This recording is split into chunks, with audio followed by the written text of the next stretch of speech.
We will take our next question from David Fenton.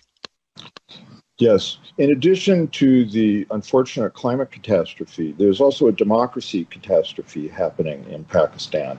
Your government has banned two popular television networks. Journalists have been arrested and tortured. You have banned the broadcasting on television of speeches by Imran Khan, the leader of the popular opposition, whose chief of staff has also been arrested and tortured.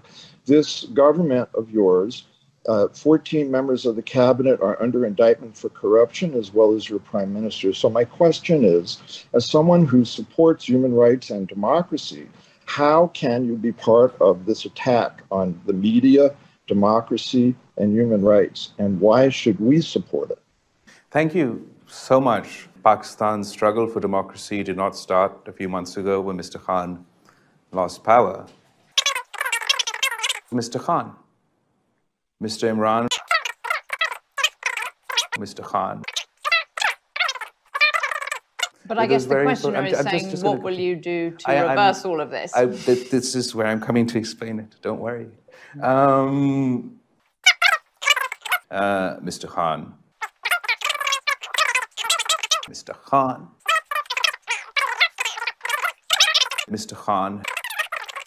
Mr. Khan. I'm going to have to stop you. I hope I answered your question.